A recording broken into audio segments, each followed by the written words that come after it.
What's going on, comic fam? It's your boy, the bearded comic bro, and I am back for another creator interview. And today we have Justin Bartz. Welcome to the show, man. Hey, thanks for having me.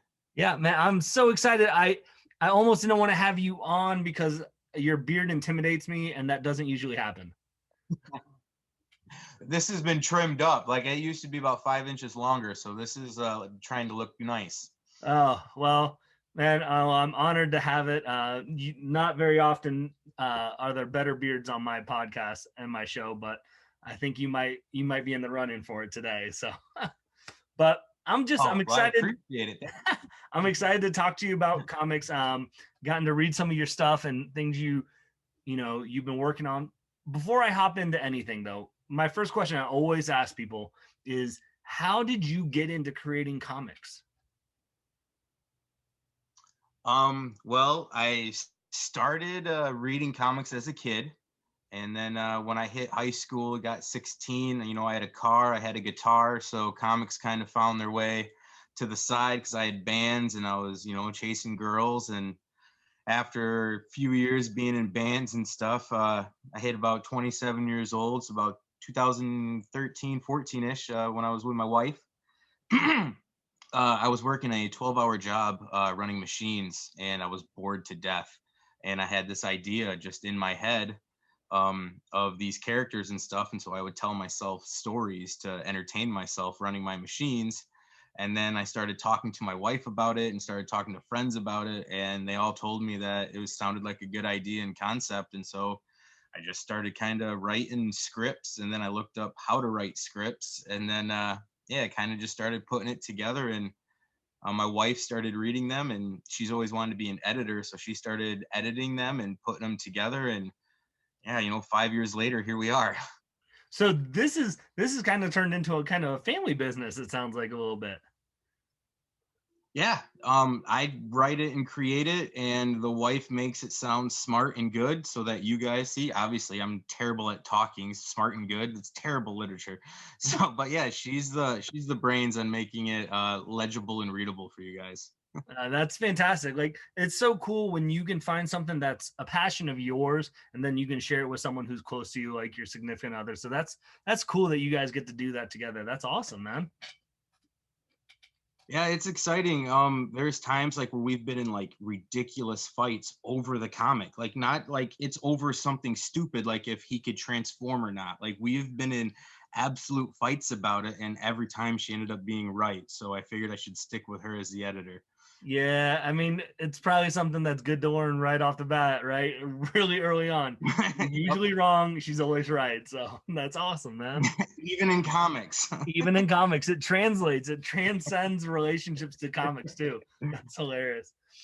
So you sent me a couple of your books that you've written and you've worked on. But before we hop into that, I know you said just a little bit, you had this kind of this idea, these were percolating in your mind, like, hey, I want to put this to pen and paper. And so how did you get, before we get into your comics, how did you get to the process of getting your comics created? Well, like I said, I started like looking into it. I just started Google searching Yeah. like how to write scripts and like how to make comics. Then I started looking at indie publishers. And then my first run, I came into this green. I played guitar and was in bands, so I was writing lyrics, not stories. And so I found an artist, and he kind of had already done a couple books, and me and him worked on the first like an issue 0. Okay. And then I learned a little bit from him, and then our paths didn't work out working together. And so I moved on and found another artist, and me and her, she's the one who did Project Shadow Breed, the first 5 issues, volume Okay. one. Me and her, we knew nothing, and so we went into it together, learning a little bit more. And then when we signed with the first indie publisher that was going to put us out, I learned a little bit more of the business end. And then when that one flopped, I learned a little bit more of the business and business plans and strategies. And it happened again with another indie publisher. And so that's when I met Angel, and me and him started working together. And we kind of brought everything that he has learned on his side of the business of being an artist and everything I've learned in these 5 years. And that's how we got to starting Amazing Action Comics So and you kind of guys, getting all this together. Yeah. yeah. So you kind of went the route of getting connected with some indie publishers, and it sounds like they kind of fell through at different points. And then you collaborated with your friend Angel, and we're like, hey, why don't we just put it out ourselves? Let's create this company. Let's kind of create this brand and do it ourselves. Is that kind of what you're saying then happened? Yeah. Yeah, but I met Angel when I was looking for another artist to do volume 2 of Project Shadow Breed, and I found him on Twitter, and he's in New Jersey, so we've technically never even met. We just talk on the phone and text like every day. He's like a girlfriend almost with me. You know, we always are texting each other, talking with each other. It's a second relationship. But me and him, for the last 2 years, have been, you know, we've been putting out content. We're doing the indie publishing. We're doing the indie creator. So me and him got our hands full together. Yeah. So, well, let's talk then about some of the books. You were so gracious to send me some previews of your work, so I could check it out and get to experience a little bit. And you've mentioned it already a little bit. Project Shadow Breed. Was that your first kind of foray into what you were writing down for Comics End? Yeah, that's my baby. It started off as an idea, playing in my head, standing at a laser cutter for 12 hours a day, and just started going and going and growing, and yeah, and then it just turned into where we are now. And I don't know, it's exciting. Like I absolutely love just sitting down and writing, even if it's a story that's not going to come out for a long time. It's just exciting writing these characters. Right. So you've got so I know I read Project Shadow Breed and I read Red Hyena. And they kind of are intertwined. Are those your only projects right now, or do you have some other ones that you've written? Right now, like with Project Shadow Breed, I'm writing issue 20. We have Angel drawing. Yeah, Angel is drawing issues 6 through 10, and then I have another artist who's doing 11 through 20, and he's also doing a Red Hyena series. So we have about 23 more books coming into this stuff. To quote Fall Out Boy, it's not a scene, it's an arms race. Right. And we're trying to just stockpile ammunition, and we're doing it all our own, out of our pocket. We don't really do like Kickstarters or anything, and so we're just stockpiling the issues. And so 2021, we're gonna have a lot of stuff coming, both with Red Hyena, Project Shadow Breed, and then we have other titles that Amazing Action we've signed to put out. So we're now actually publishing other creators. That's awesome. So, because I think I read the first 5 issues of Project Shadow Breed, and then 3 issues of Red Hyena, from what you sent, and I really dug it. But since I have you on, I could always I can tell you what to do, but what it's about. But I have you who created this. Is your baby. So if someone's watching this interview and have never heard of you before or hasn't heard of your projects before, to give us a little pitch of what is Project Shadow Breed. Project Shadow Breed, easiest way to describe it, if you like the X-Files, if you like the A-Team, and if you just like cool 90s dark Seattle grunge and werewolves, this is everything for you.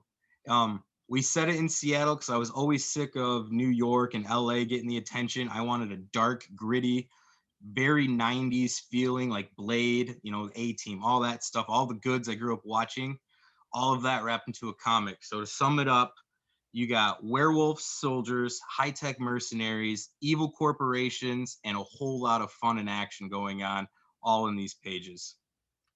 And that's a great way to describe it.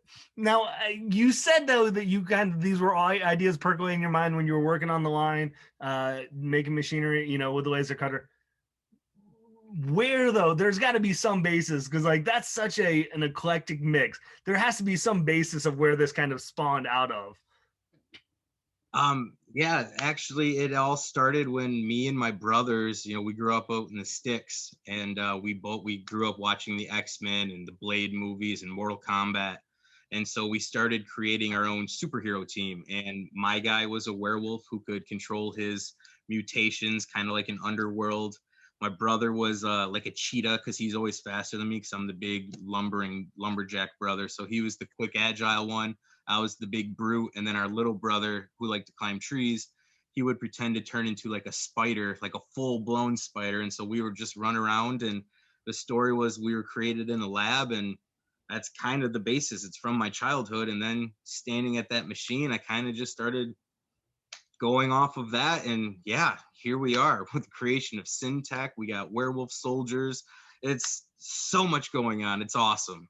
Dude, that's great because I made a joke earlier about how this is a family business, and then now it's just even solidified that even more. This idea came from you spending time with your family and just being nerds, which is fantastic, which is awesome. It's something that we all dream of. I mean, how many of us did that as kids, like role play, like, oh, well, I'm going to be this and this, and you just said, all right, cool. I'm going to take that and now make it into a comic book. That's awesome. Yeah, there's times where both my brothers have read it and are like, dude, I remember talking about stuff like this. And the Red Hyena character, she makes an appearance in issue 4 of Project Shadow Breed. When my dad read it, he called me and goes, "You're the Red Hyena, aren't you?" And I go, "Yeah, that's just me as a woman. That's literally me and my personality. I just wrote it as a woman." And so it's a lot of fun because you can, if you know me, you get all the little jokes and innuendos and the stuff I have the artist draw into the background. It's all stuff from my childhood and growing up in West Michigan. You know, I'm never going to be able to look at Red Hyena the same now because of that comment, right? Yeah, I used my muse Rachel True from Half Baked. So that's my girl from The Craft and Half Baked, and then I just put my personality in it. So yeah, it's just me as a chick. That's awesome. That's awesome. So yeah, so you had Project Shadow Breed. You said that Red Hyena kind of made an appearance in issue 4, but then you have created a series of Red Hyena too. So what's that kind of a little bit about? Because they're interconnected worlds, obviously, but Red Hyena is kind of on their own. So I guess more than just a female version of Justin, what is Red Hyena about? The Red Hyena, she is our most dangerous wild card. That's the best way to describe her. She goes where the money tells her to go. So you will see her making appearances later on in future issues as an ally with Merrick and Leroy, the main characters in Project Shadow Breed. And then you also see her as an antagonist against them, just because the money's right. So she's always going to be just following them dollar bills, and she is a lot of fun. She plays by her own rules. As you can tell in her first miniseries, Head Games, in the first 6 pages, it kind of lets you know that she plays by her own rules, and nothing is off limits. I'll just put it at that. Yeah, yeah. No, you're right. I getting to preview that's a great way to describe that for sure. So when it comes to doing like putting this together, obviously you created these stories. These are something that's been near and dear to your heart and your mind, that you've created. How do you come about of bringing a team on to help you out with the rest of the book? You know, like the stuff that you don't do, the art or the lettering and things like that. How do you form that team? Well, when I first started a couple years ago, I was green, so I was just on Twitter and I was just following hashtags of art, and I'd find artists that I liked, and I'd start just liking them and kind of just following what they did. And then if I felt like we could have a connection, I'd reach out to them. And the first time I did it was with Stephanie. She went by Magician's House on the Project Shadow Breed project. I reached out to her, explained to her what happened, and she had a similar story. We were both turned down from the same indie publisher. Hers was for the writing and mine was for the artwork. And so I was like, well, if they liked your art and didn't like your writing, and they like my writing and didn't like the art that I used, let's come together. And so me and her came together, and that's how we got the first Project Shadow Breed out with the first 5 issues. And then the same thing happened after she walked away. I started on Twitter again, just kind of looking at different art and different art styles and forums and everything. And that's how I found Angel. And I reached out to Angel after checking out some of his stuff he was posting about projects he was working on. And we both had similar interests, and I sent him scripts that I had written that was ready for the next stuff. And he fell in love with them, and he read the first 5 issues of Project Shadow Breed and was like, hey, let's make something happen. And yeah, the rest wrote itself. And then when we wanted to expand on the Red Hyena, it was literally the same thing. I had been watching this artist Julian on Twitter, and I just reached out to him and sent him some scripts and sent him all of the stuff that we had previously written. And yeah, he fell in love with it too. And that's another person. He's across the pond. He's over in the UK. So Okay. it's another person I've never met. We just talk through scripts and texts and Twitter, and the three of us are we're one hell of a tripod. We're making a lot of cool stuff for you guys. That's awesome. That's so cool to just kind of hear that. So what was it like then, that first moment you got some of those pages back, when you had this creation in your head for so long that's so near and dear to you, that then just see it on paper? What was that like for you? The first time I held Project Shadow Breed #1 in my hands when it came to from the indie publisher, it was surreal. Like I'm getting goosebumps talking about it. Like Right? they came in the mail. My wife sent me a picture of them, of the boxes, and a picture of the boxes opened. And I mean, I couldn't drive fast enough to get home that day from work. And I picked it up and it said my name on it. It was a character that I created, and it was jaw dropping. Like it was amazing. Um, and then the next time when it happened, issue 2 came out. It was almost like the same thing. Like I'm like, I can't believe this feeling keeps happening. And then I Right. had it on issue 3, issue 4, and issue 5. And it's when I got the trade paperback that you got to read the digital of. It has all 8 issues. Mm-hmm. It's 200 pages, and it's a big, thick book. And I was like, I can't believe this came from me. Like this is incredible. So it's amazing, man. That's awesome. Yeah, it is. It's a massive story, and I'm so, like I said, I'm so thankful that you sent it to me to read. I felt so bad because I'm like, it was long for me to get through, just because I was like, I don't, my times, I'm like, but I was like, I don't want to have you on until I can read through it, because I'm like, I want to be able to know what you're talking about and going through with that. So um but man, yeah, that was, you're right, 211 pages I think is what you said. And but man, there's a Yeah, lot it's of goodness crazy. in there. But those first 5 issues of Project Shadow Breed, I think each issue is almost 30 pages. So you're getting your money's worth when you're picking up these issues. It's not 15 pages full of Right. ads. It's 30 pages of action. Yeah, and it's intense. Um, so gotta ask, Red Hyena, there's a scene in your book at a museum, and there is just this luscious bearded man looking like he's just coming out of water, like something out of Aquaman. Where was that mindset from? That was a couple years ago. My in-laws just put up their pool, and I had a big beard. I mean, it was bigger than this one. And if you remember the Little Mermaid movie, when she comes out of the water and does a hair flip, I was doing it with my beard. So I would come out of the water and throw it back, and it would have just this big splash going with it. And my wife caught a beautiful picture of it. And when I was writing the Red Hyena, I always want to make an appearance in every story arc, not every issue, but every arc. And so in Project Shadow Breed, I'm in issue 5. And so I couldn't think of a cameo for me for Red Hyena. And I saw that picture when I was scrolling through Facebook profile pictures, and I was like, oh, this could be a painting, and she could steal it or just see it or something. And yeah, I sent it to the artist, and I was like, can you work this into like the background? And when he sent me the actual page with it, there was a note that said, don't take this the wrong way, but I had to study your body for a while to get this to look just right. And, it's so awesome. I love that picture of me and Red Hyena, like looking at it. It's like me looking at myself when you think about it, because I Right? am Red Hyena. it's one of those like fourth wall breakers right there.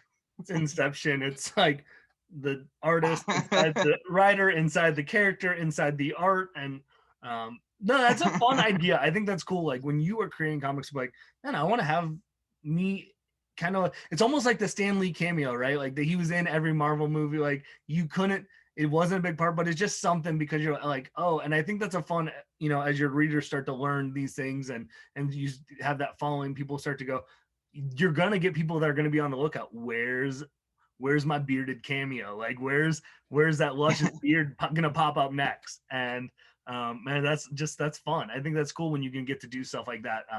Cause I think the readers appreciate things like that.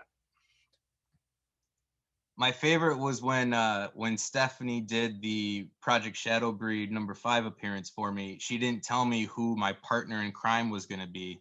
And then when I saw it, I had to ask her and confirm. I don't know if you saw the reference to who I'm working with, but it's the Gordman's fisherman, the guy in the yellow raincoat and everything. So that's who she gave as my partner in crime. So it's me and the old fisherman. You and the fish stick guy. Yep. Oh man, that's so good. That's awesome. Yeah, and then I get to squeal like a little narc, and then I get offed by my hero. So I mean, it's a great little scene for me. Right. That's, what more do you want? You have a painting of can't you ask for more. Stolen. You have one where you get killed off, and like you don't know what's gonna happen next, and that's what's fun. So I'm still trying to figure out my appearance for Arc 2. I haven't figured that out yet, but I think I might be a gas station attendant. I don't know yet. And if you're watching this video or listening to the live, to the stream, leave a comment of what you think Justin should be in a cameo of. And yes, that is a great idea. Thank you. It might not work, but let us know. You never know. That's fun. So let me ask you this. And you said you guys you're creating this thing. I don't want to take up too much more of your time, but I'm just loving talking comics with you. You guys have created this. I would talk all night, brother. Publishing about Amazing Action Comics. And you said you guys now have you've created a lot, a lot of the stuff so far has been stuff you've created. Now you've got some other projects coming in. What's that like, handling other people's property and doing that side of the business? That's something that's not yours. It was exciting. When Angel first sent me over the scripts the actual comics from other people. One, it was crazy that we had people respond to our little publishing company taking on people. We had, I think, 4 or 5 people send us stuff, and I'm like, that's crazy. I didn't think anyone would. And we ended up getting 2 stories that we both really loved. He sent me everything, and I read the other ones. I'm like, hey, pass on this, not really feeling this, but these 2. And then he said the same thing. He's like, those are the 2 that I liked as well. And they're called, the one is Courage. It's a 4-part miniseries, and we just released issue 2 last week. And the other one is called Drunkard in Space, and that one is going to be coming out very soon as well. So you said one's coming out soon, the Drunkard in Space, and then Courage is on issue 2. Where can people buy your guys' comics? Are you guys in shops? Are you guys online right now? What's the best way to people to get connected to your books? Well, thank you for asking. Before COVID started, we were in, I think, 12 to 15 stores from New York to California. Philadelphia, for some reason, I'm a Cowboys fan, but for Philadelphia, we have a big following there, which is weird. One of the stores kept selling out, which was awesome. But right now, since COVID kicked our butts and kicked everyone else's butts, you can reach out to us at amazingactioncomics.com. Right now, Project Shadow Breed #1 and Red Hyena #1 are both free downloads there. We also have a trade paperback with all 8 issues. We have digital copies of all 8 issues and of Courage. We have prints available, t-shirts, coffee mugs. We got everything at amazingactioncomics.com. You can also check out Project Shadow Breed on Facebook at Project Shadow Breed. Find us on Twitter at Project Shadow BR because it wouldn't let me put the EED, so it's just Project Shadow BR. And you can follow me at Peak Like Dante. And on the top of my head, I can't think of Angel and Julian's Twitter handles, and I am so sorry, but I will make sure I can tweet that stuff out. And I'll put after this, I'll do some editing. I'll put all the links in the video. So if you guys are like, I want to pick up, you guys can just click the link right below here.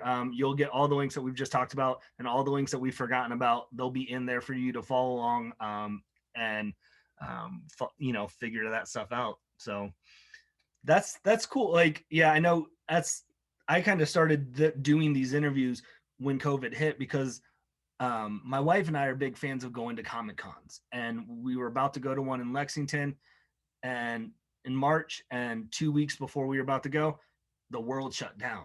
And this is like the longest I've been without going to a Comic Con. And so for me, I miss that interaction with creators and just trying to. And so my mindset with doing this was like, I want to kind of be like an artist alley and kind of like be a sounding board for people, so we can try to have some type of con experience in the midst of this. So, because we miss getting to have those interactions with the creators. And I know as in indie publishing, like that's got to be tough, trying to, because you guys probably hit the ground floor with the con scenes and stuff and pushing your books and stuff. So trying to find other avenues and venues to do that. So. Yeah, it's cons where we were, tongue tied.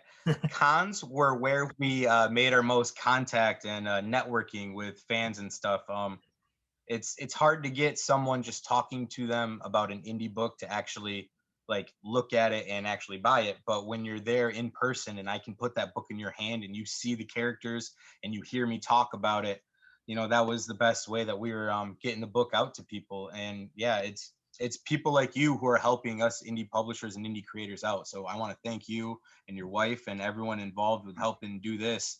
This is huge for all of us. So thank you. Yeah, no, it's our pleasure. I mean, just to get to have these conversations and things like that, it's been a blast. So, well, with that being said, I know we kind of talked about before we wrap this up completely. Like I know where people can find some of your stuff now. We have the links in.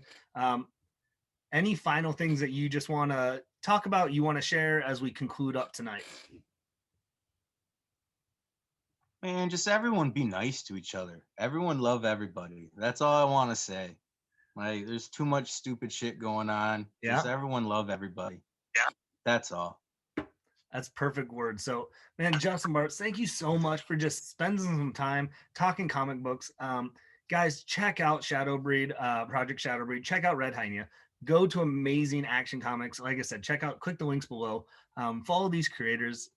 Look at what they got going on. Look at the other books that they have out. See if there's something that sounds interesting to you. And if this, these books were like, yes, this is it, man, go out and support your creators. That's why we do it, right? We love reading comics. So again, thank you so much for your time. Hopefully you all can find some time to curl up, grab a book, and nerd out. Peace. Hey, thanks for having me. Take care, guys. Read something amazing.